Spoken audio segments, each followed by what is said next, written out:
शरणं गच्छामि धम्मं शरणं गच्छामि संघं शरणं गच्छामि। सम्मानित साथियों, नमो बुद्धाय, जय भीम। आज के अम्बेडकर संदेश में आपका हार्दिक स्वागत है। बात करेंगे आज इस बात को लेकर कि बाबा साहब आदिवासियों को लेकर बाबा साहब क्या सोचते थे, बाबा साहब के क्या विचार थे, क्या दूरदर्शिता थी बाबा साहब की आदिवासियों को लेकर। बाबा साहब क्या मानते थे कि आदिवासियों के लिए सबसे बड़ी आवश्यकता आदिवासियों के लिए क्या है। और ये बात हो रही 1933 की। आप समझने की कोशिश कीजिए कि बाबा साहब उस दौर में आदिवासियों के लिए, जनजातियों के लिए बहुत दूरदर्शी सोच रखते हुए जब संविधान बने भारत का, उसमें उस तरह के प्रावधान करने के लिए तत्पर रहते थे।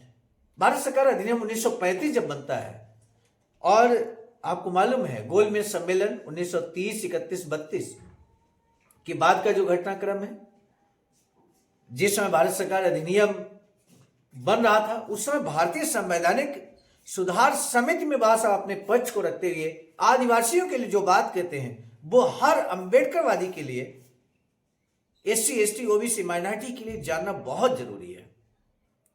आदिवासियों को लेकर बाबा साहब डॉक्टर भीमराव अंबेडकर और जे.एच. हटन के बीच एक गंभीर वार्ता होती है। उस गंभीर वार्ता को हर अंबेडकरवादी को सुनना चाहिए। आखिर क्या बातचीत होती है, किन प्रश्नों को लेकर यहां पर बातचीत होती है। आइए तो बिना विलंब के आज के इस बातचीत को, इस गंभीर वार्ता को जो बाबा साहब डॉक्टर भीमराव अंबेडकर के बीच और जे.एच. हटन के बीच होती है, हम आपके समक्ष हूबहू प्रस्तुत करते हैं। बाबा साहब डॉक्टर अंबेडकर संपूर्ण वाङ्मय खंड 5 से पेज नंबर 272 से ये स्टार्ट हो रहा है, और अपेक्षाकृत लंबा अंबेडकर संदेश रहेगा 280 तक। यानी कि आप धैर्य बनाकर अंबेडकर संदेश में बने रहिए, ये हमारा विशेष निवेदन है। अगर आपने अभी तक हमारे इस चैनल आवाज का ऑफिशियल को सब्सक्राइब नहीं किया है तो सब्सक्राइब जरूर कर लें। इसी अनुरोध के साथ अब शुरू करते हैं आज का अंबेडकर संदेश। बाबा साहब डॉक्टर अंबेडकर कहते हैं, क्या वे जनजातीय विधि को अपनी परंपरागत विधि नहीं कह सकते। Wing commander A.W.H. जेम्स कहते हैं, नहीं, ये उच्च न्यायालय द्वारा मान्य नहीं है। बाबा साहब डॉक्टर भीमराव अंबेडकर कहते हैं, उच्च न्यायालय किसी भी रीति रिवाज को मान्यता देगा। विंग कमांडर कहते हैं, यह सिद्ध करना आवश्यक नहीं है कि वह हिंदू रीति रिवाज है या मुसलमान रिवाज। उस अर्थ में यदि कोई विधि नहीं बनाई गई है तो क्या कोई रिवाज या प्रथा लागू होगी। आमतौर पर यही होगा। मैं प्रत्यक्ष जानकारी के आधार पर नहीं बोल रहा हूं। डॉक्टर भीमराव अंबेडकर कहते हैं, डॉक्टर हटन, मेजर एटली के प्रश्न के उत्तर में मेरे विचार में आपने कहा था कि आप चाहेंगे कि अपवर्जित क्षेत्र का प्रशासन प्रांतीय विषय की अपेक्षा केंद्रीय विषय हो। Doctor JH. हटन कहते हैं, यह मेरी अपनी सोच है। डॉक्टर भीमराव अंबेडकर कहते हैं, अब मैं कुछ अन्य विषयों पर आना चाहता हूं जिनका जिक्र आपके पेपर में किया गया है। मैं समझता हूं कि आपने यह आधार अपनाया है कि ये लोग किसी भी हालत में नए संविधान के कार्य क्षेत्र में ना आए। Doctor JH. हटन कहते हैं, ऐसा ही है डॉक्टर भीमराव अंबेडकर, यही वो एक कल्पना और आधार है जिस पर आप चल रहे हैं। Doctor JH. हटन कहते हैं, मैंने ये माना कि कुछ परिस्थितियों में जहां वे दूसरी आबादियों में दूर दूर तक छितरे हुए हैं, स्थिति भिन्न होगी। डॉक्टर भीमराव अंबेडकर कहते हैं, किंतु मुख्यतः यही कल्पना वो एक कल्पना है जिस पर आप अग्रसर हैं। Doctor JH. हटन कहते हैं, हाँ, मुख्यतः। डॉक्टर भीमराव अंबेडकर, इन लोगों के लिए आपके सामने क्या आदर्श हैं। मैं अपना प्रश्न स्पष्ट कर दूं ताकि आप बेहतर उत्तर दे सकें। Doctor JH. हटन कहते हैं, किसी का भी न्यूनतम हस्तक्षेप। तब बाबा साहब डॉक्टर भीमराव अंबेडकर कहते हैं, मुझे यह प्रश्न उस तरह पूछने दें जैसा कि मैं इसे समझ पाया हूं। क्या आपका आदर्श है कि ये आदिम जनजातियां आदिम बनी रहें और उनका शेष भारत के कार्यालयों से कोई वास्ता ना हो, अथवा क्या आप चाहते हैं कि इन लोगों के भाग्य इस प्रकार विनियमित किए जाएं कि कालांतर में वे मानव समाज के अलग थलग अंग न रहें और शेष भारतीयों की भांति अपने देश के सार्वजनिक कार्यों में भाग लें। Doctor JH. हटन कहते हैं मेरे विचार में दूसरी बात मेरा आदर्श है। यानी कि डॉक्टर जे.एच. हटन कहते हैं दूसरी बात, यानी कि आदिम जनजातियों के लोग, शेष जो भारतीय जिस तरह से जीवन सम्मानजनक जी रहे हैं उसी तरह का वो भी सम्मानजनक जीवन जिए, सभी कार्यकलापों में, सामाजिक कार्यों में वो भी भाग लें, हम चाहते हैं। जे.एच. हटन का ये कथन है। तब बाबा साहब डॉक्टर भीमराव अम्बेडकर कहते हैं कि वे स्थायी तौर पर आदिम न बने रहें। जे.एच. हटन कहते हैं प्रश्न यह होगा कि यदि संभव हो तो अंततोगत्वा उन्हें अपने देश के जन जीवन में भाग लेना चाहिए। डॉक्टर भीमराव अम्बेडकर कहते हैं मेरा भी यही कहना है। Doctor JH. हटन कहते हैं किंतु संभव है कि कुछ मामलों में आप कभी भी उस आदर्श को प्राप्त न कर पाए। डॉक्टर भीमराव अम्बेडकर कहते हैं सबसे पहले हम निश्चित करें कि वे आदर्श क्या है। Doctor JH. हटन कहते हैं हाँ डॉक्टर भीमराव अम्बेडकर, मैं कोई धार्मिक प्रश्न शुरू नहीं कर रहा हूं कि उन्हें यह करना चाहिए या वह करना चाहिए। Doctor JH. हटन कहते हैं नहीं डॉक्टर भीमराव अम्बेडकर, आप जो कहना चाहते हैं मैं समझता हूं कि आपका आदर्श है कि वे इस नागरिक समाज के अभिन्न अंग बन जाएं। Doctor JH. हटन हाँ डॉक्टर भीमराव अम्बेडकर, और वे अपनी आदिम अवस्था से बाहर आ जाएं। Doctor JH. हटन कहते हैं हाँ मैं समझता हूं कि ऐसा करना आवश्यक है। डॉक्टर भीमराव अम्बेडकर, अब हम आगे बढ़ें। यदि ऐसा विचार है तो क्या यह वांछनीय नहीं है कि भारत के सभ्य लोगों और इन आदिवासियों के लिए भागीदारी एक सामान्य सिलसिला हो। Doctor JH. हटन कहते हैं अभी नहीं डॉक्टर भीमराव अम्बेडकर, ताकि जो विचार भारतीय समाज के सभ्य वर्ग के मस्तिष्क में उठ रहे हैं वे धीरे धीरे इन आदिवासियों में प्रवेश कर जाएं। Doctor JH. हटन कहते हैं मैं समझता हूं कि उनमें बिना किसी कठिनाई के विचार प्रवेश कर जाएंगे। डॉक्टर भीमराव अम्बेडकर कहते हैं कैसे? तब डॉक्टर जे.एच. हटन कहते हैं मुझे परेशानी यह है कि जब तक उन्हें पृथक नहीं किया जाएगा उनके दो विभिन्न संपर्कों से नष्ट हो जाने की संभावना है। विश्व में अन्यत्र हर जगह यही हुआ है। तब बाबा साहब डॉक्टर भीमराव अम्बेडकर कहते हैं मुझे नहीं पता, किंतु मैं आपके विचारार्थ ये निवेदन करना चाहता हूं कि जैसा कि आपने स्वीकार किया है, यदि यह आपका आदर्श है कि वे किसी दिन भारतीय समाज के अंग बन जाएंगे, तो क्या पृथक्करण और इतना पूर्ण और पक्का पृथक्करण जैसा आप चाहते हैं, उस आदर्श की प्राप्ति के लिए उचित मार्ग है? Doctor JH. हटन कहते हैं मेरे विचार में यही एकमात्र उपाय है। माननीय रेजिनाल्ड क्रेडोक कहते हैं क्या मैं एक सवाल पूछ सकता हूं? उन आदिवासियों में से कुछ में विभिन्न शिक्षा संस्थाएं काम कर रही हैं, क्या ऐसी बात नहीं है? Doctor JH. हटन कहते हैं हाँ अवश्य है। माननीय रेजिनाल्ड क्रेडोक कहते हैं क्या वे मुख्य रूप से मिशन स्कूल हैं अथवा कोई सरकारी स्कूल है? Doctor JH. हटन कहते हैं सरकार के अनेक स्कूल हैं। माननीय रेजिनाल्ड क्रेडोक कहते हैं कि यह उन मुद्दों में से एक होगा जिनको आप इन वर्गों के उत्थान के संबंध में इंगित करेंगे, क्या ऐसा नहीं करेंगे? Doctor JH. हटन कहते हैं मुझे करना चाहिए। डॉक्टर भीमराव अम्बेडकर, अब मैं कुछ आगे बढ़ना चाहता हूं। आपके पेपर से ज्ञात होता है, यदि मैं गलती करूं तो उसे सुधार दें, कि आप दो बातों से परेशान हैं। आप दो बातों से परेशान हैं। यदि आप समझते हैं कि शिक्षित या विकसित या सभ्य भारतीयों और आदिवासियों का एक संविधान में समावेश अथवा संपर्क, मुझे इस शब्द के प्रयोग की इजाजत हो, तो सबसे पहले ऐसा हो सकता है कि विकसित वर्गों अथवा यदि मैं कहूं कि भारतीय समाज के सभ्य वर्ग द्वारा उनका शोषण किया जाएगा।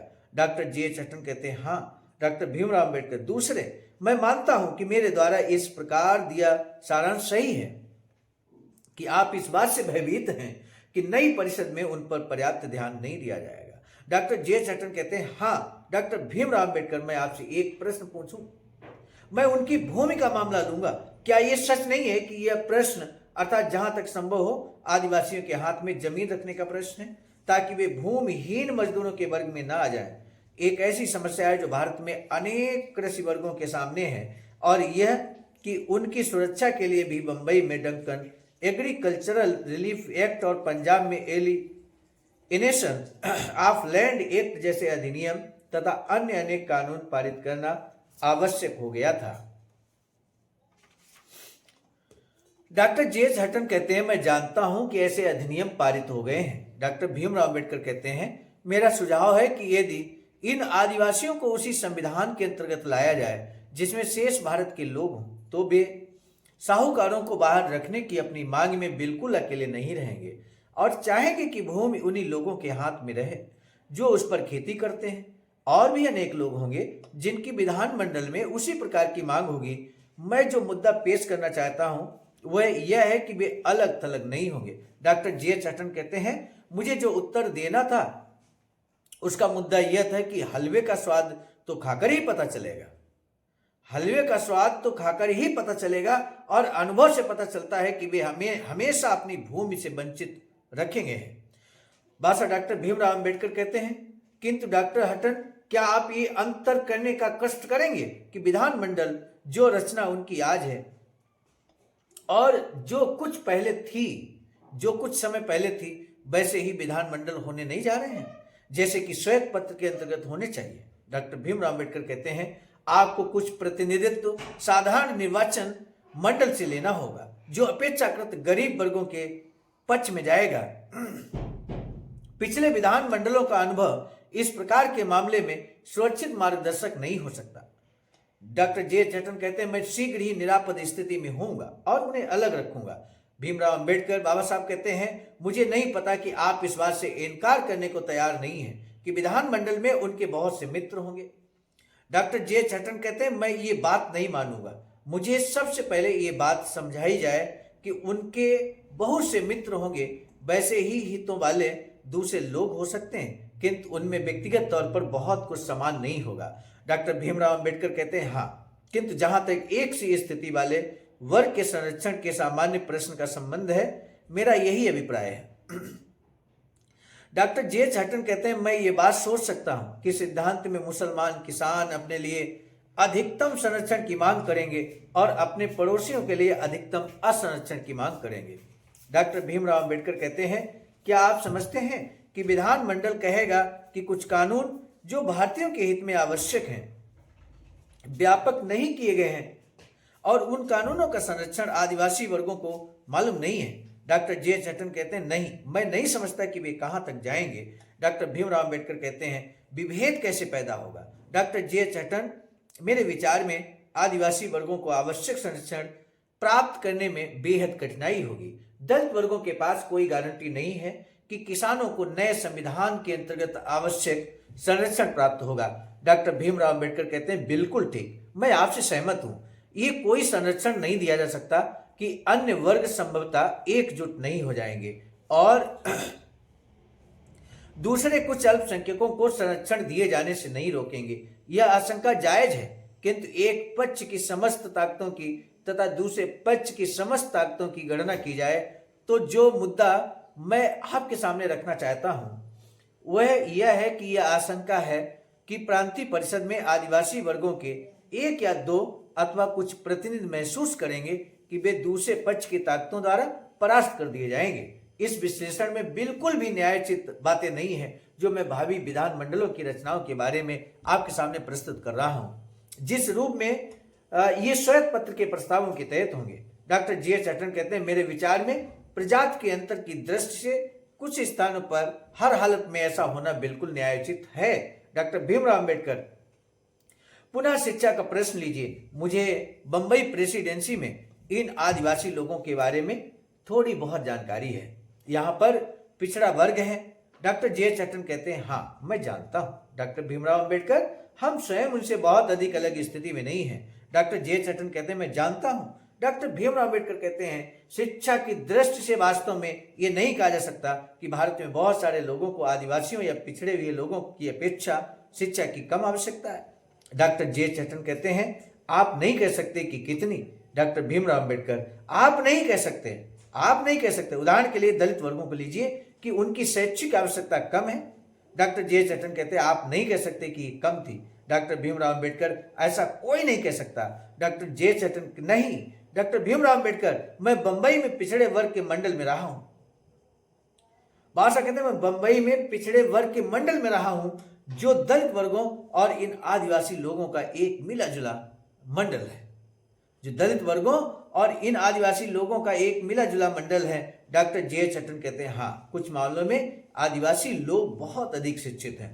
डॉक्टर भीमराव अंबेडकर कहते हैं इसलिए मैं कहता हूं विधान परिषद में उनकी शैक्षिक आवश्यकता को ही लें, वे अपने आप को अलग थलग नहीं पाएंगे। Doctor JH. हटन कहते हैं हो सकता है। बादशाह डॉक्टर भीमराव अंबेडकर कहते हैं आप चाहेंगे कि वे पूरी तरह अलग कर दिए जाएं और उनकी आवश्यकता जैसे शिक्षा, जिसे मैं इन लोगों की सबसे बड़ी आवश्यकता समझता हूं, पूरी तरह गवर्नर के विशेष उत्तरदायित्व के अधीन उसके द्वारा दिए गए राजस्व से ही पूरी की जाए। सामान्य साथियों, एक प्रश्न लेकर हम लोग चले थे। प्रश्न शुरुआत में हमने ये रखा था कि हम जानेंगे आज के अंबेडकर संदेश में कि आदिवासियों की सबसे बड़ी आवश्यकता क्या है। वही बात निकल कर यहाँ पर आती है। बादशाह कहते हैं आप चाहेंगे कि वे पूरी तरह अलग कर दिए जाए और उनकी आवश्यकता जैसे शिक्षा, जिसे मैं यानी कि बाबा साहब इन लोगों की सबसे बड़ी आवश्यकता समझता हूं। आदिवासियों की सबसे बड़ी आवश्यकता क्या है? शिक्षा। ये बात बाबा साहब कहते हैं पूरी तरह गवर्नर के विशेष उत्तरदायित्व के अधीन उसके द्वारा दिए गए राजस्व से पूरी की जाए। Doctor JH. हटन कहते हैं हाँ।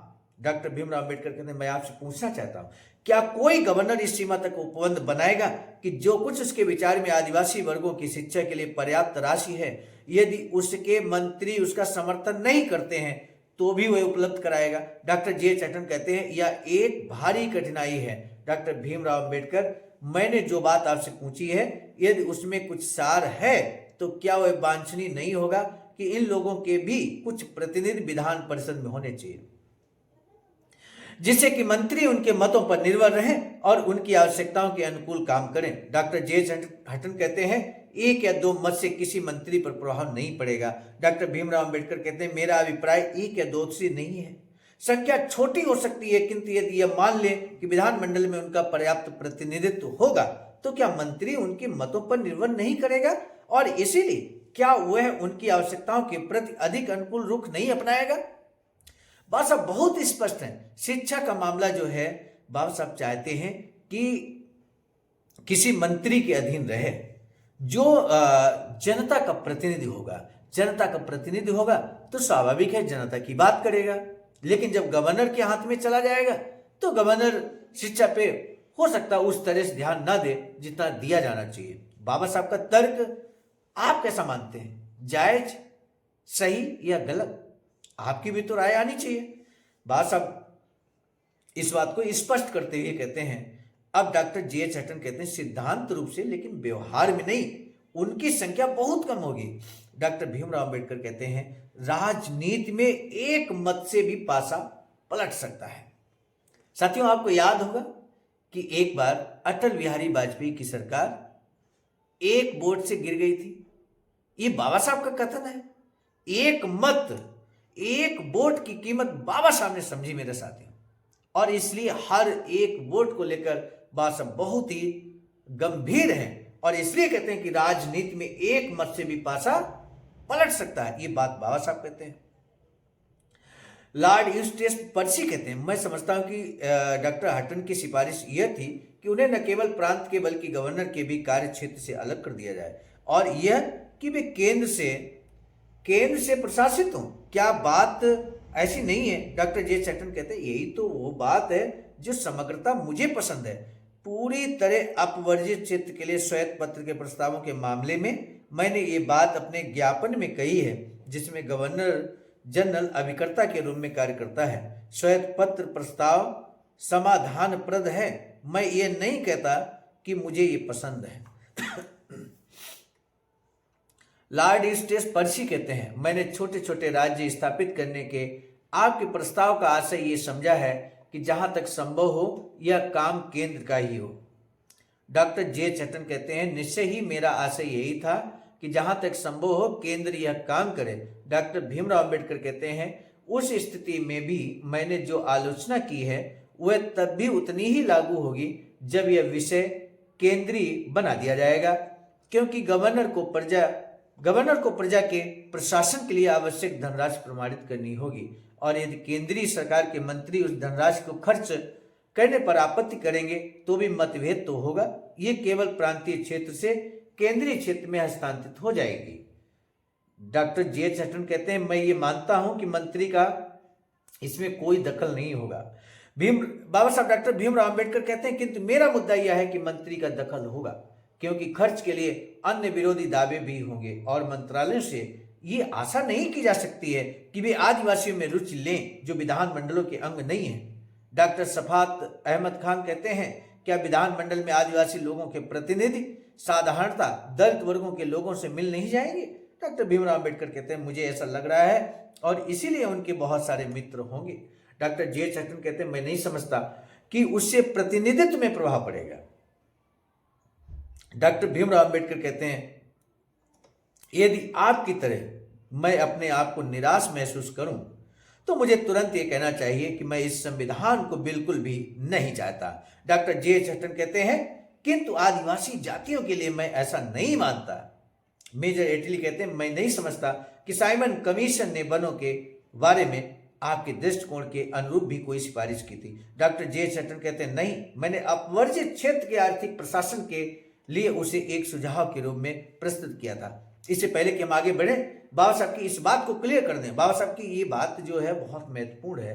बाबा साहब कहते हैं यदि आपकी तरह मैं अपने आप को निराश महसूस करूं तो मुझे तुरंत ये कहना चाहिए मैं इस संविधान को बिल्कुल भी नहीं चाहता। आखिर किस संविधान की बात की बाबा साहब ने?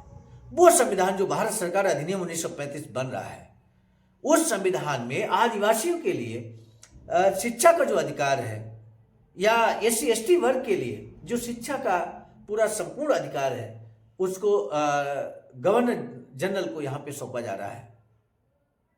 ये गवर्नर को सौंपा जा रहा है, ये विशेष उत्तरदायित्व के अधीन किया जा रहा है। सम्मानित साथियों, इसको लेकर बाबा साहब को आपत्ति है।